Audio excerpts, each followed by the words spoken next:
Hi everyone, in this video I would like to share with you how to shape shoulder lines using German short rows in your knitted garment. So I'm going to use this cardigan as an example, and to begin with, let's just take a look. Why do we need even to use those short rows to shape the shoulder lines? And the idea behind it is that our shoulders are not square, so we have elevated point here, and here is the it goes like that, right? So, and when we create the drop shoulder effect, it also helps our cardigan or top or sweater look nicer and more professional, because it doesn't pull. When, if let's say we need just a square and finish it like that, then the front side is going to pull the fabric upwards, and then if we, for example, if we need like an oversized garment, then too much fabric gets accumulated here, which we don't want. That we want our piece look professional and nice when you wear it. So as I already said, I'm going to use this cardigan as an example, and you can see that I've completed already one part. This is my right shoulder, and you can also see that it goes like that. I used only 2 turn points. I'm going to explain to you in a minute what it means, these turn points. And you can also see that I've knitted the button band together with the cardigan. And I have a video on my channel of how I did that. And here, what this means is that after the buttonhole here, I started to reduce stitches to form excuse me, the neckline, which I did here twice. I reduced 1 stitch in every 4th row, and then every 3rd row until here, and then I was knitting just in a straight line after that for the length that I wanted my cardigan to be. And then after, I placed the button band on a stitch marker here, because after I will complete this shoulder, I'm going to continue the band for the length of the mid of the mid of my back, and I'm going to just sew it together and join these 2 parts in the middle of the back. So it's simple, nice, easy. You don't have to, make sure that it's not overstretched here when you create it separately. Okay, so let's look into how to work the shoulders.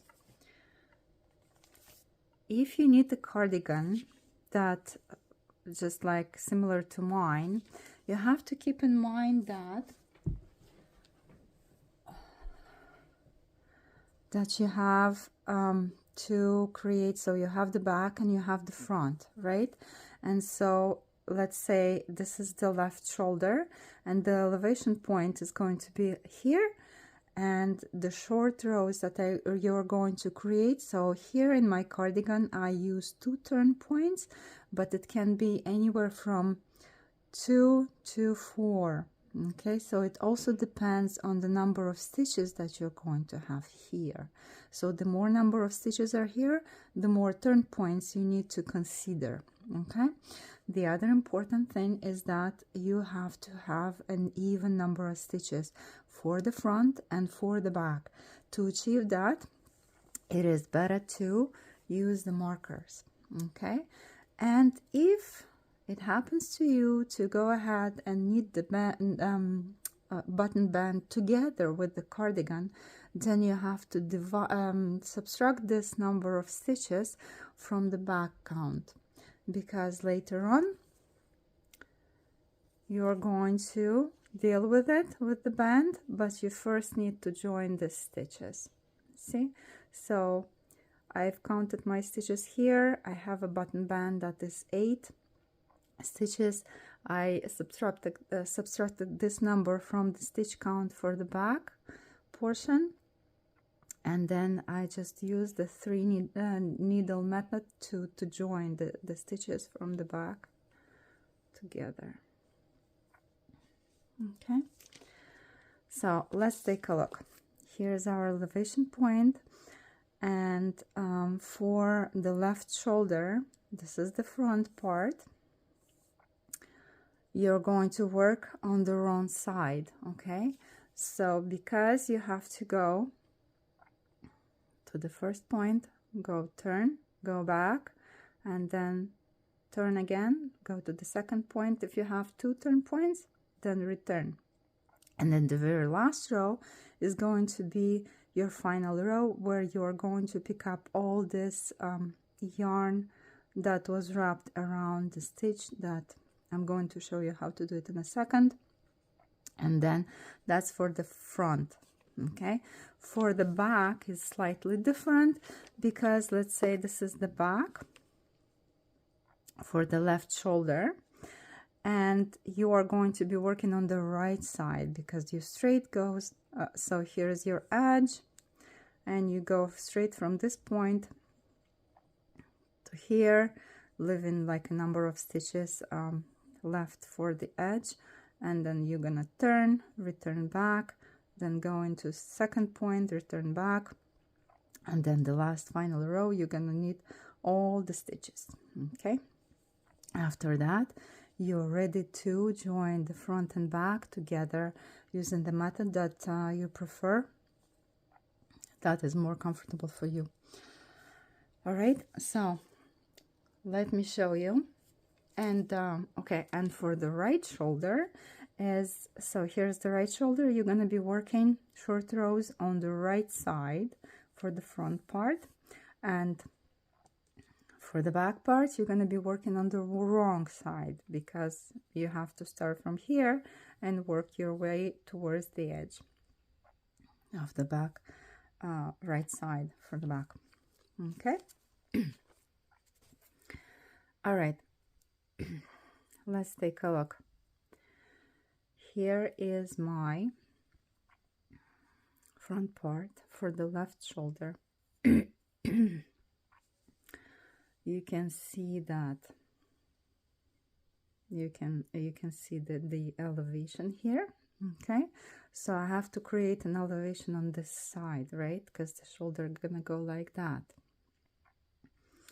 So if not consider the stitches, I have 24 stitches here. So I've counted my stitches, the 24 I have here. Also for the back portion, when you have, so excuse me, you have stitches, 24 stitches here. Well, I have it 24 stitches here, and here is the middle stitches that needs to be dealt with as well. So I've closed them, and now I am going to, so I closed 14 central stitches, and here I did 2 and closed, cast off here 2, so to create just like a nice you know, to shape the neckline in a nice way. Since it's my left shoulder and the back side, the back portion, I am going to work my short rows starting from the right side.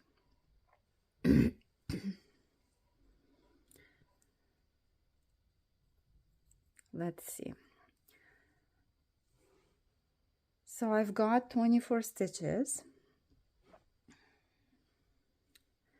and I would probably gonna do 1 2 3 4 5 6 7 8. 1 2 3 4 5 6 7 8. 1 2 3 4 5 6 7. I'm going to do 3 turn points, okay, because I've got 24, and in the meantime I'm going to cast off 2, close 2 stitches here as well. And here's how I'm going to do it. I'm going to just attach the yarn right into the first stitch. The pattern here is just the knit stitches that I used for the front and for the back. And now I'm going to knit into the second stitch and just place the first one onto the second one, tighten up the yarn, and I need to cast off 2 first stitches. I'm going to do the same here. As you can see, I have a marker that shows me where to stop, so I'm going to close another 2 stitches on my second row on the right side, and now I'm going to work my way to the end of this row, leaving 8 stitches.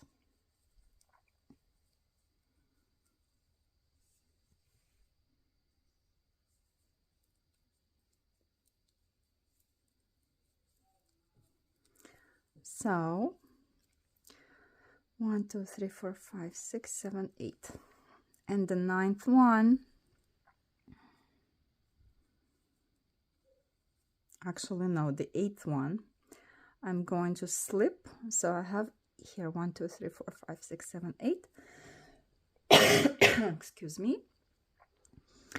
I'm going to slip it without knitting, yarn in front, turn my knitting, try not to pull the yarn too much, and this is a fluffy yarn, so it's a bit challenging to see it after I go to pick up this yarn, and then I continue to knit to the end of this row.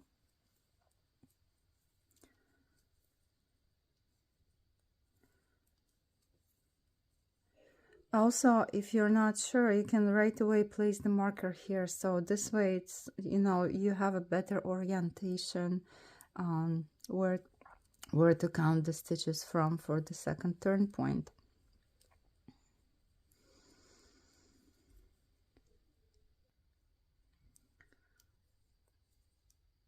Oops. Okay.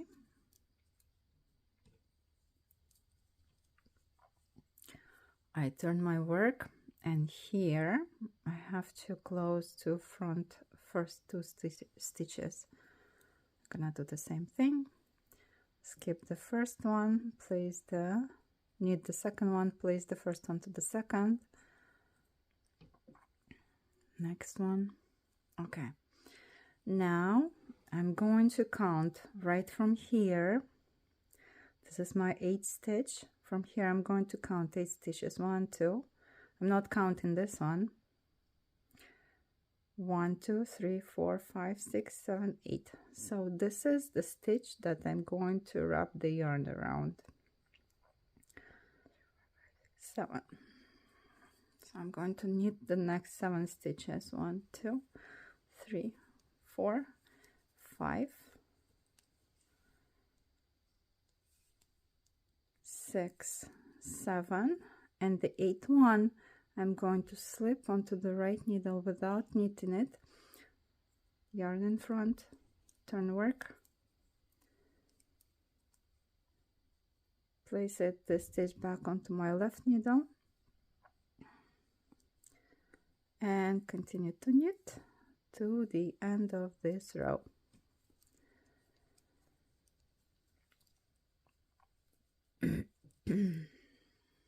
All right. Since so I am not going to turn more because of the amount of stitches I have, and that is going to be my final row. What am I going to do here? In this row, I'm going to simply pick up the yarn that was wrapped around the stitches that I skipped, and to knit it together with that stitch. So, and now, because I'm doing the knit stitches, it's super important to look at the position of your stitches. So if your stitch is a knit stitch, then when you lift a little bit this yarn to see how it's placed on your left needle, on your right needle, on your left needle, has to face your right needle. And you have to pick it up, the yarn that was wrapped around from the front, and place it on the left needle like that. And now you are going to knit it like that. This way your stitch here is not twisted, and it's a purl stitch on the other side. And you continue to knit to the next stitch that you wrapped your yarn around. And here is the stitch here, and again it's a knit stitch. I'm going to make sure that it's not twisted to look at it, and it is twisted, so I'm going to turn it knitwise so that the stitch looks at your right needle. You grab the yarn by the front, place it onto your left needle, and knit it as a knit stitch. See, then this way it's not twisted, it's an open stitch here. And you continue to knit to the end.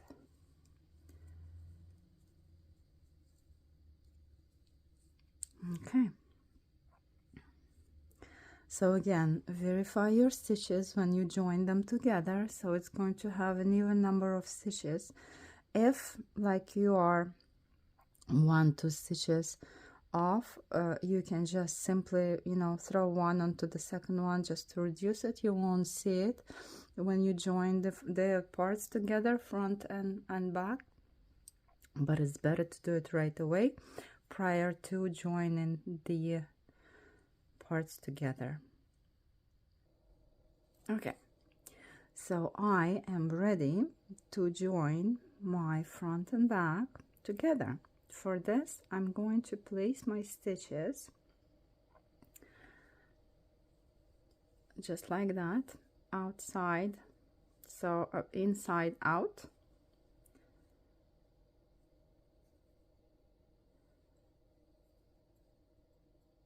And I'm going to use the 3 needle technique to close my stitches.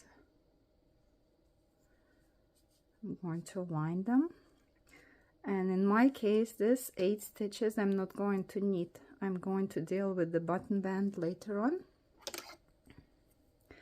You can, if you prefer to use the same way to knit the button band together, you can place the stitches right away onto something on a yarn or a separate needle, so they're not going to be in your way.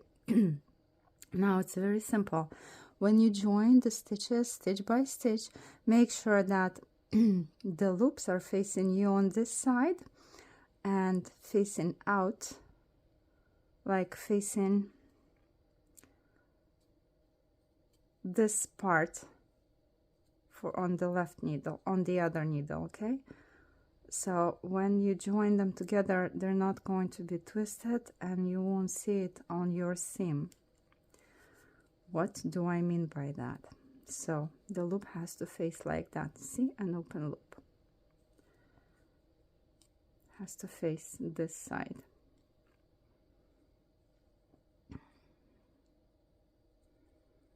So you grab them by the right leg and by the right leg as well.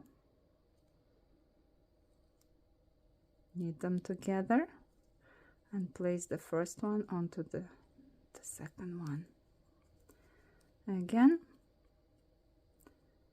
1, 2, grab them together, knit as one, and place the first one onto the stitch that you have.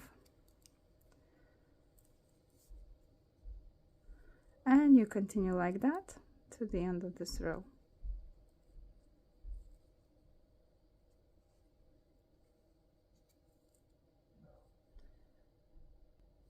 All right, right, so I've completed my second shoulder, and as you can see, it's you barely see the seam where I joined them together, and it looks nice and professional.